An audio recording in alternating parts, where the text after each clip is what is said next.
সকালেই জোড়া বৈঠক কেন্দ্রীয় স্বরাষ্ট্রমন্ত্রীর। বৈঠকে থাকবেন মুখ্যমন্ত্রী শুভেন্দু অধিকারীও।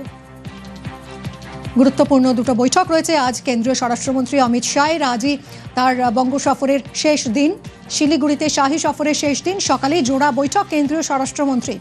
বৈঠকে থাকবেন মুখ্যমন্ত্রী শুভেন্দু অধিকারীও।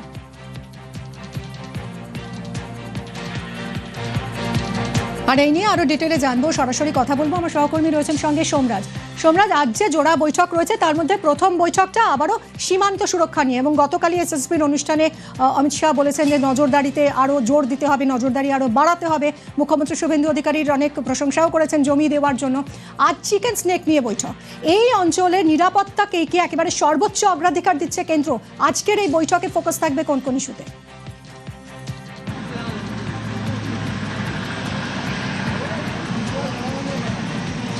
দেখো, একদমই সীমান্ত সুরক্ষা নিয়ে প্রথম বৈঠক কেন্দ্রীয় স্বরাষ্ট্রমন্ত্রী অমিত শাহ করবেন, যে বৈঠকে রাজ্যের প্রশাসনের শীর্ষ আধিকারিকরা থাকবেন এবং বৈঠকে থাকবেন বিএসএফ, এসএসবির উচ্চ পর্যায়ের আধিকারিকরা, তেমনটাই সূত্র মারফত জানা যাচ্ছে। মূলত সীমান্ত সুরক্ষা নিয়ে কেন্দ্র ও রাজ্য একসঙ্গে সমন্বয় রেখে কিভাবে কাজ করবে এবং সীমান্ত সুরক্ষা নিয়ে যে যে নির্দেশ কেন্দ্রীয় স্বরাষ্ট্রমন্ত্রীর তরফে দেওয়া হয়েছে, বিশেষ করে ত্রিস্তরীয় নিরাপত্তা, এই ত্রিস্তরীয় নিরাপত্তা নিয়ে কিভাবে কাজ করা হবে তা নিয়ে কিছু গুরুত্বপূর্ণ নির্দেশ কেন্দ্রীয় স্বরাষ্ট্রমন্ত্রী অমিত শাহ আজকের বৈঠকে দিতে পারেন। অবশ্যই নজরে রয়েছে চিকেন স্নেক, কারণ ইতিমধ্যেই তুমি জানো যে বিএসএফ আইটিবিপির তরফে পরিকাঠামো নির্মাণের জন্য জমি চাওয়া হয়েছিল। সেই জমি ইতিমধ্যেই রাজ্য সরকারের তরফে দেওয়া হয়েছে বিএসএফ ও আইটিবিপিকে। এবার এই পরিকাঠামো নির্মাণের পাশাপাশি সেখানে কিভাবে কাজ করবে বিএসএফ আইটিবিপির মতো সংস্থাগুলি, তা নিয়ে বিশদে পর্যালোচনা করা হবে। পাশাপাশি আজকের বৈঠকে ডাকা হয়েছে, যেটা অত্যন্ত গুরুত্বপূর্ণ, কেন্দ্রীয় সড়ক ও পরিবহন মন্ত্রকের সচিবকে, এবং বৈঠকে ডাকা হয়েছে রাজ্যের তরফে মূলত সেচ দপ্তরের সচিবকে ও বিপর্যয় মোকাবিলা দপ্তরের সচিবকে। ফলত মনে করা হচ্ছে এই যে চিকেন স্নেক নিয়ে যে হাইওয়ে প্রস্তাব ইতিমধ্যেই নেওয়া হয়েছে, পাশাপাশি যে পরিকাঠামোগুলি নির্মাণ করা হবে, বিস্তারিত বিষয় নিয়েই পর্যালোচনা করা হবে কেন্দ্রীয় স্বরাষ্ট্রমন্ত্রী অমিত শাহের তরফে। তার জন্য দিল্লি থেকে ডাকা হয়েছে কেন্দ্রীয় সড়ক ও পরিবহন মন্ত্রকের সচিবকেও আজকের এই বৈঠকে। তিনিও কিছুক্ষণের মধ্যেই বৈঠকে উপস্থিত হবেন। ফলত সব মিলিয়ে চিকেন স্নেক তথা সীমান্ত সুরক্ষা নিয়ে যে বৈঠক সকাল 11টা থেকে শুরু হচ্ছে শিলিগুড়ির মেফেয়ার হোটেলে, সেই বৈঠক অত্যন্ত তাৎপর্যপূর্ণ হতে চলেছে বলেই মনে করা হচ্ছে।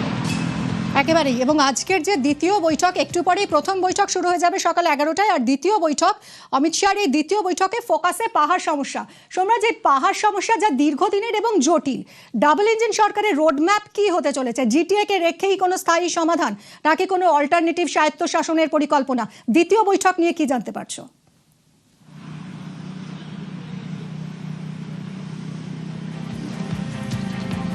দেখো, অবশ্যই দ্বিতীয় যে বৈঠক হতে চলেছে তা মূলত পাহাড় সমস্যার সমাধান নিয়েই বৈঠক হতে চলেছে। তার কারণ, যেটা সূত্র মারফত জানা যাচ্ছে, এই বৈঠকে বিমল গুরুং, রোশন গিরিরা যেমন থাকবেন, তেমনি রাজ্য মন্ত্রিসভার সদস্য তথা রাজ্যের প্রতিমন্ত্রী বিশাল লামা তিনিও থাকতে চলেছেন, এবং পাহাড়ের অন্যান্য যারা বিজেপি নেতারা রয়েছেন তারাও এই বৈঠকে থাকবেন। বৈঠকে থাকবেন পাহাড়ের বিভিন্ন রাজনৈতিক দলের প্রতিনিধিরাও, তেমনটাই সূত্র মারফত জানা যাচ্ছে। দুপুর 12টা থেকেই বৈঠক শুরু হবে। মূলত পাহাড় সমস্যার সমাধান, বিশেষ করে প্রশাসনিক ও রাজনৈতিক, এই দুটি সমস্যারই সমাধান কিভাবে করা যায় তার রোডম্যাপ আজ তৈরি করে দিতে পারেন কেন্দ্রীয় স্বরাষ্ট্রমন্ত্রী অমিত শাহ। শুধু তাই নয়, পাহাড়ের বিভিন্ন রাজনৈতিক দলগুলির কি মতামত রয়েছে পাহাড় নিয়ে, সে সম্পর্কে বিশদে শুনবেন কেন্দ্রীয় স্বরাষ্ট্রমন্ত্রী অমিত শাহ। ফলত দুপুর 12টার যে বৈঠক পাহাড় নিয়ে, সেটাও যথেষ্ট গুরুত্বপূর্ণ হতে চলেছে। ইতিমধ্যেই এসে পৌঁছেছেন হর্ষবর্ধন সিংলা, তিনিও ইতিমধ্যেই এসে পৌঁছেছেন শিলিগুড়ির এই বেসরকারি হোটেলে, এবং এই বৈঠকটাই যথেষ্ট তাৎপর্যপূর্ণ হতে চলেছে। তার কারণ, জিটিএর প্রশাসনিক ও আর্থিক ক্ষমতা কিভাবে বাড়ানো যায় তা নিয়েও আজকের বৈঠকে আলোচনা করা হবে বলে মনে করা হচ্ছে, এবং এই বৈঠকের জন্যও জিটিএর যিনি সচিব রয়েছেন তাকেও বৈঠকে আসতে বলা হয়েছে। রাজ্যের কয়েকটি দপ্তরের সচিবও এই বৈঠকে থাকতে চলেছেন। ফলত মনে করা হচ্ছে জিটিএর আর্থিক ও প্রশাসনিক ক্ষমতা বাড়ানো এবং তার সঙ্গে পাহাড়ের বিভিন্ন রাজনৈতিক দলগুলির কি মতামত, সেই মতামতের উপর নির্ভর করে কি কি সিদ্ধান্ত বা নির্দেশ দেবেন কেন্দ্রীয় স্বরাষ্ট্রমন্ত্রী, সেদিকেই তাকিয়ে এখন গোটা রাজনৈতিক মহল ও প্রশাসনিক মহল। এবং এই বৈঠকে মুখ্যমন্ত্রী শুভেন্দু অধিকারীর পাশাপাশি রাজ্য প্রশাসনের শীর্ষস্তরের আধিকারিকরাও থাকতে চলেছেন। অনেক ধন্যবাদ সোমরাজ। জোড়া বৈঠক রয়েছে আজ কেন্দ্রীয় স্বরাষ্ট্রমন্ত্রী অমিত শাহের। সকাল 11টায় প্রথম বৈঠক, যেখানে সীমান্ত সুরক্ষা নিয়ে আবারও আলোচনা, এবং দ্বিতীয় বৈঠকে থাকবে পাহাড় সমস্যার সমাধান নিয়ে আলোচনা। কাওয়াখালীর মাঠে এর আগে কেন্দ্রীয় স্বরাষ্ট্রমন্ত্রী সভা করেন, ভারতীয় ন্যায় সংহিতা সংক্রান্ত প্রদর্শনীর উদ্বোধন করেন, রাজ্যের একাধিক প্রকল্পের শিলান্যাস করেন কেন্দ্রীয় স্বরাষ্ট্রমন্ত্রী অমিত শাহ। তৃণমূল জামানায় চালু হয়নি ভারতীয় ন্যায় সংহিতা, সিন্ডিকেট তোলাবাজি বন্ধের ভয়ে বিজ্ঞপ্তি জারি হয়নি, তোপ দেখেছেন কেন্দ্রীয় স্বরাষ্ট্রমন্ত্রী। शुभेंदु जी ने बताया पूरे देश भर में ये नई न्याय संहिताओं को अमल करने का काम शुरू हो गया है, मगर पश्चिम बंगाल की मुख्यमंत्री ममता जी ने बंगाल में इसके नोटिफिकेशन नहीं निकाले थे। उसका कारण था कि जैसे ही न्याय संहिताओं का इंप्लीमेंटेशन होगा, सिंडिकेट, कटमनी, टोल टैक्स और भय का साम्राज्य टूटकर चूर चूर हो जाएगा। 100 দিনেই ঘোষণাপত্রের 43% কাজ শেষ, মুখ্যমন্ত্রীর প্রশংসায় অমিত শাহ।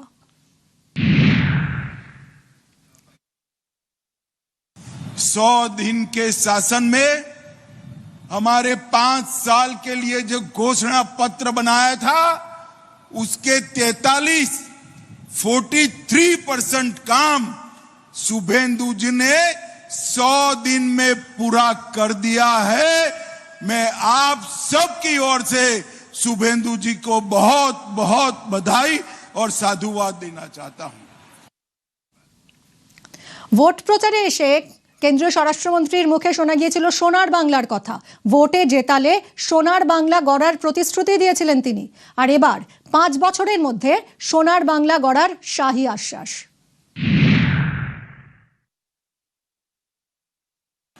बंगाल ने लंबे समय के बाद यहां पर जनता की सुनने वाली सरकार का अनुभव आया है। पहले सुनवाई गुंडे करते थे, अब थाना और कलेक्टर करता है, एमएलए और एमपी करते हैं, हमारे मंत्री करते हैं।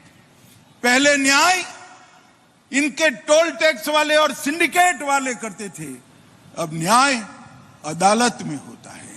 पहले बहनें महिलाएं फरियाद नहीं कर पाती थी, अब बेरोक टोक बड़े से बड़े आदमी के खिलाफ महिलाएं फरियाद करने में नहीं डरती हैं। ये परिवर्तन की शुरुआत है। मुझे विश्वास है कि 5 साल समाप्त होते होते होते विवेकानंद जी, कवि गुरु रविंद्रनाथ टैगोर और बंकिम बाबू की कल्पना का सोनार बांग्ला का हम निर्माण कर पाएंगे। ভারতীয় ন্যায় সংহিতার এক্সিবিশন উদ্বোধন অমিত শাহের। শিলিগুড়ির কাওয়াখালী মাঠে 5 দিন চলবে প্রদর্শনশালা। ভারতীয় ন্যায় সংহিতায় কি কি সুবিধা রয়েছে, পুরনো আইনে কি কি সমস্যা রয়েছে, এক্সিবিশনের মাধ্যমে তুলে ধরেছে রাজ্য সরকার। एक प्रदर्शनी लगाई, ये तीनों न्याय संहिताएं किस प्रकार से नागरिकों को सुरक्षित करेगी, उनकी संपत्ति को किस प्रकार से सुरक्षित करेगी, इनके सम्मान को किस प्रकार से बढ़ाएगी, और किस प्रकार से किसी भी फरियादी को सिर्फ 3 साल में ही सुप्रीम कोर्ट तक न्याय देने की व्यवस्था हो जाएगी, इसकी यहां पर प्रदर्शनी लगाई। न्यायिक व्यवस्था से जुड़े हुए सभी लोगों को मेरा आग्रह है कि प्रदर्शनी 5 दिन चलने वाली है, आप इसको जरूर देखिए और यहां पर कानून का राज प्रस्थापित करने में हमारी मदद करिए। শিলিগুড়ির কাওয়াখালী ময়দানে চালু হয়েছে এক বিশেষ প্রদর্শনীশালা, যার উদ্বোধন করলেন কেন্দ্রীয় স্বরাষ্ট্রমন্ত্রী অমিত শাহ। ছিলেন মুখ্যমন্ত্রী শুভেন্দু অধিকারী সহ রাজ্য প্রশাসনের একাধিক শীর্ষ আধিকারিকরা। 2024 সালে সারা দেশব্যাপী ভারতীয় ন্যায় সংহিতা আইন চালু হলেও আমাদের রাজ্য পশ্চিমবঙ্গে ভারতীয় ন্যায় সংহিতা আইন চালু হয়নি। 5টি স্তম্ভের ওপর দাঁড়িয়ে রয়েছে এই ভারতীয় ন্যায় সংহিতা আইন, আর এই ন্যায় সংহিতা আইনই এবার আমাদের রাজ্যে কার্যকর হয়েছে। পুরো দমে বাংলায় সরকার পালাবদলের পর 1 মাসের পরিশ্রমে এই ভারতীয় ন্যায় সংহিতা আইন কার্যকর হলো। ভারতীয় ন্যায় সংহিতা আইনে বলা হয়েছে যে পুরনো ফৌজদারি আইনে যে যে সীমাবদ্ধতা ছিল সেই সীমাবদ্ধতা কাটিয়ে ওঠা গেছে। অর্থাৎ এই নয়া ভারতীয় ন্যায় সংহিতা আইন বিচারের অনেক গতি দেবে। যে 5টি স্তম্ভের ওপর দাঁড়িয়ে রয়েছে এই ভারতীয় ন্যায় সংহিতা আইন, সেই 5টি স্তম্ভই এখানে বিস্তারিতভাবে ব্যাখ্যা করা হয়েছে। ক্যামেরায় খোকন দাসের সঙ্গে সোমরাজ বন্দ্যোপাধ্যায়, নিউজ 18 বাংলা, শিলিগুড়ি। চিকেন স্নেকে শাহী নজরদারি, শিলিগুড়ি করিডোরে নিশ্ছিদ্র নিরাপত্তা। नरेंद्र मोदी सरकार ने सिलीगुड़ी कॉरिडोर चिकन नेक के राष्ट्रीय सुरक्षा के दृष्टिकोण को, उसके महत्व को बहुत अच्छे तरीके से पहचाना है। 8 राज्यों को जोड़ने वाला ये अत्यंत संवेदनशील महत्वपूर्ण गलियारा है। 3 अंतर्राष्ट्रीय सीमाएं नेपाल, भूटान और बांग्लादेश यही सिलीगुड़ी कॉरिडोर को लगती है और एक प्रकार से इसकी सुरक्षा राष्ट्र की सुरक्षा के साथ जुड़ी हुई है। हमने सिलीगुड़ी कॉरिडोर की सुरक्षा को अभेद बनाने के लिए त्रिकोणीय सुरक्षा ग्रिड बनाया है। चोपड़ा, किशनगंज और धुबरी ये तीनों बेस से पूरे सिलीगुड़ी कॉरिडोर में हमने जागरूकता भी बढ़ाई है, उपस्थिति भी बढ़ाई है और यहाँ पर वर्चस्व भी बढ़ाया है। সরকারে আসার 45 দিনের মধ্যেই কাঁটাতারে জমি। বিএসএফ কে 1100 একর জমি রাজ্যের। মুখ্যমন্ত্রীর প্রশংসায় কেন্দ্রীয় স্বরাষ্ট্রমন্ত্রী। মমতার আমলে হাত জোড় করেও জমি মেলেনি, তোপ শায়ের। मैं शुभेंदु जी की बुरी प्रशंसा करना चाहता हूं कि जब से वो आए हैं हमें सीमा सुरक्षा के लिए जो भी सहयोग चाहिए था गृह मंत्रालय को, हम सिर्फ फोन करते हैं, पत्र तो बाद में जाता है, पहले परमिशन मिल जाती है। सरकार के गठन के 45 दिन के भीतर ही 1129 एकड़ भूमि जो हम 2014 से मांगते थे, हमें मिलती नहीं थी, शुभेंदु जी ने दे दिया। कुछ 29 एकड़ बाकी बचा है तो बैठने के साथ ही उन्होंने कहा है 29 एकड़ का पैसा भेज दो, दूसरे ही दिन ऑर्डर हो जाएगा। मित्रों, ये तत्परता जो है वो भारतीय जनता पार्टी के मुख्यमंत्री नाते नहीं है। शुभेंदु जी मेरे मित्र हैं, मैं समझता हूं उनको। घंटों घंटों हमारी चर्चा हुई है पश्चिम बंगाल की समस्याओं के लिए। उनको मालूम है जब तक घुसपैठ नहीं रोकती ना पश्चिम बंगाल सुरक्षित रह सकता है ना भारत सुरक्षित रह सकता। हम ममता बनर्जी के हाथ पैर जोड़कर थक गए मगर हमें भूमि नहीं दी। उनकी ऑफिस में भी पहुंच गया कि ममता जी वो भारतीय जनता पार्टी को जमीन नहीं देना है, बीएसएफ को देना है, आप कृपया दे दीजिए। हाँ बोला मगर गई तब तक नहीं दी। मैं आज इस मंच से बंगाल की जनता का बहुत बहुत धन्यवाद करना चाहता हूं कि आपने एक राष्ट्रीय सुरक्षा को तरजीह देने वाली सरकार को चुनकर बिठाया है। অনুপ্রবেশ ও পাচারে জিরো টলারেন্স, সীমান্ত সুরক্ষায় কেন্দ্র রাজ্য হাতে হাত, বললেন শুভেন্দু অধিকারী। पश्चिम बंगाल का सरकार इतना छोटा टाइम के अंदर 242 किलोमीटर जमीन बीएसएफ को दे दिया है बॉर्डर को सुरक्षित करने के लिए। स्टेट एडमिनिस्ट्रेशन है, जैसे डिस्ट्रिक्ट मैजिस्ट्रेट, स्टेट पुलिस, हमारी state IB, internal state government का जितना भी विंग्स है, एक साथ काम करना शुरू हुआ। देश को सुरक्षित करना, हमारी जो रेवेन्यू लीकेज है उसको बंद करना, तस्करी खत्म करना और हमारी सीमा को सुरक्षित रखना। ये कमिट करता हूँ कि पश्चिम बंगाल सरकार और भारत सरकार का गृह मंत्रालय हम लोग एक साथ काम करेगा और विकसित भारत 2047 में सबसे बड़ा योगदान पश्चिम बंगाल का ही रहेगा। টার্গেট সুরক্ষিত ও নিরাপদ সীমান্ত, শিলিগুড়ি করিডোরে বাড়তি গুরুত্ব কেন্দ্রের। রেল ও সড়ক যোগাযোগে আরো গতি। नए बजट में 26-27 के बजट में 7 नए हाई स्पीड रेल कॉरिडोर की बात कही।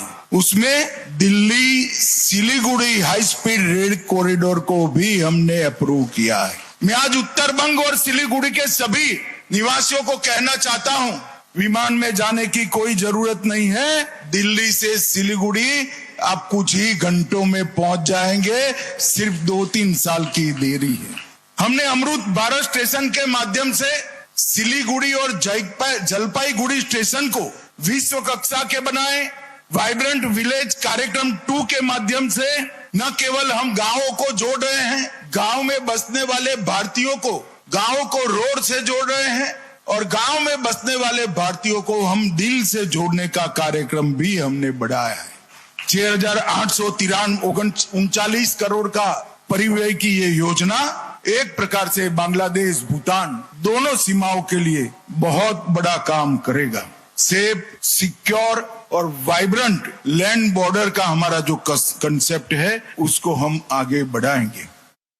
কলকাতা পুরসভার হিসাবে গড় মিল প্রতি মাসেই মাইনে আর ভাতার টাকা বেশি হয়ে যাওয়ার খরচের অভিযোগ এবং প্রাথমিকভাবে গড় মিল মিলেছে আর সেই গড় মিলের তদন্তে কমিটি গঠন করেছে কলকাতা পুরসভা। কথা বলবো বিশ্বজিৎ রয়েছে সঙ্গে। বিশ্বজিৎ, কোথায় কোথায় গড় মিল এবং তদন্ত কমিটি কি তাদের কাজ শুরু করেছে?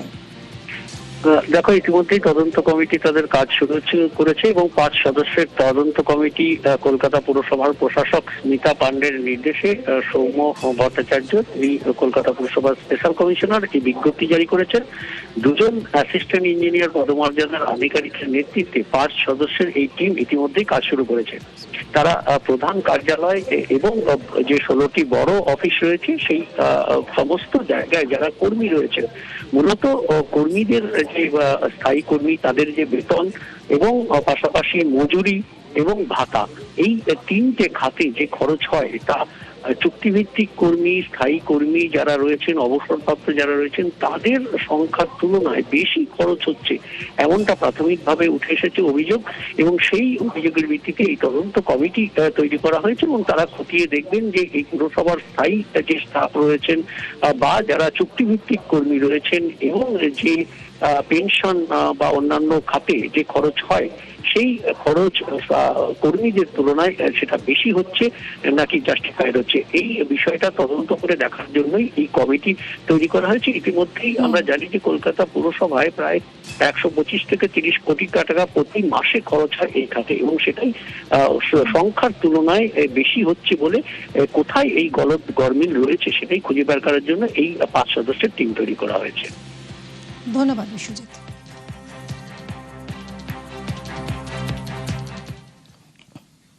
বিজেপির দখলে এবার আরও এক পঞ্চায়েত। বাঁকুড়ার জগদল্লা 1 নম্বর গ্রাম পঞ্চায়েতের দখল নিল বিজেপি। ভোটাভুটিতে তৃণমূলের হাতছাড়া পঞ্চায়েত। প্রিয়ব্রত জানাবে আরো বিস্তারিত। প্রিয়ব্রত, পর থেকে কিন্তু বেশ কিছু পঞ্চায়েত সহ এই গ্রাম পঞ্চায়েতগুলো দখল করছে বিজেপির পক্ষ থেকে এবং বিজেপির যে ভোটাভুটি হচ্ছে সেখানে অংশগ্রহণ করছে বিজেপি সহ তৃণমূলের নেতৃত্ব এবং সেখানেই যেমন দেখা গেছে বাঁকুড়ার 1 নম্বর ব্লকের 1 নম্বর জগদলা যে গ্রাম পঞ্চায়েত সেখানে 14টি আসন ছিল এবং যে 23 নির্বাচনে সেখানে কিন্তু আসন পেয়েছিল কংগ্রেস, তৃণমূল কংগ্রেস 6টি এবং বিজেপি পেয়েছিল 1টি আসন। সেক্ষেত্রে বিজেপির একজন প্রতিনিধি পরবর্তীকালে তৃণমূল কংগ্রেসে যোগদান করে এবং তার পরবর্তীকালে কিন্তু এই আসনে দেখা যায় যে বিজেপির তৃণমূল কংগ্রেস মানে সংখ্যাগরিষ্ঠতার বিচারে কিন্তু তৃণমূল কংগ্রেস ছিল। পরবর্তীকালে এই যে পঞ্চায়েত গঠন হয়েছিল এবং তার পরবর্তীকালে যে সংখ্যাগরিষ্ঠতা পাওয়ার পরও বিজেপি ছেড়ে তৃণমূল সেভাবে কাজ করছিলেন এমনটা দাবি করা হয়েছে এবং তার পরবর্তীকালেই কিন্তু প্রধান এই যে পালাবদল হয় তারপরেই পদত্যাগ করে এবং ভোটাভুটি হয়। সেই ভোটাভুটিতে দেখা গেছে যে 14 আসন বিশিষ্ট এই যে জগদল্লা গ্রাম পঞ্চায়েত সেখানে কিন্তু বিজেপির সংখ্যাগরিষ্ঠতা হয় এবং বিজেপির যে মৌসুমী গড়াই বাউরি তিনি কিন্তু প্রধান হয়েছেন এবং দেখা গেছে গঙ্গাজল বিজেপির দখলে চলে এলো এই পঞ্চায়েত। অনেক ধন্যবাদ। আমাদের সনাতনী মতভেদ বলে যে কোনো জায়গায় আপনি কোনো শুভ কাজে, কোনো ভালো কাজে, আমি জনগণের সেবা করতে আসছি, কাজে আমি একটা শুভ কাজে এসেছি, সেজন্য আমাকে গঙ্গাজল ছিটিয়ে আজ আমার সনাতনী ধর্ম হিসেবে আমাকে এখানে চেয়ারে বসিয়ে দিয়ে গেলেন। দেখুন, দুর্নীতি সব জায়গায়, সব পঞ্চায়েতেই ছিল, দুর্নীতি ছিল বলে আজ বিনাশ হয়েছে। আমি চেষ্টা করব যে এখানে দুর্নীতি মুক্ত পঞ্চায়েত করার। এই পঞ্চায়েত বিভিন্ন সময় বিভিন্ন অভিযোগ এসেছে, বিভিন্ন দুর্নীতি এখানে ধরা পড়েছে, যেগুলো সবটাই প্রকাশ্যে আনা হয়নি বা আসেনি। যেখানে যা আছে অভিযোগ, দুর্নীতি, সবটাকে একেবারে পবিত্র মা গঙ্গার জল ধরে নিয়ে এসে একদম সেই বাড়িধারা ছিটিয়ে ছিটিয়ে আমরা এই প্রধানকে আজকে চেয়ারে বসালাম।